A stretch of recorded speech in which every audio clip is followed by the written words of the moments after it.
প্রতি বছর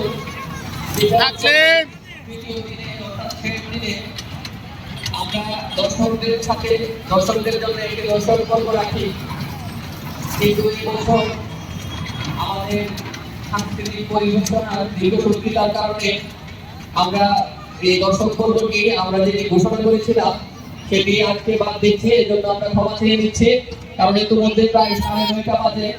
আমাদের মধ্যে আমাদের সারা বাংলাদেশের বিখ্যাত কলাকার ইসলামউদ্দিন ভাই উপস্থিত হয়েছে।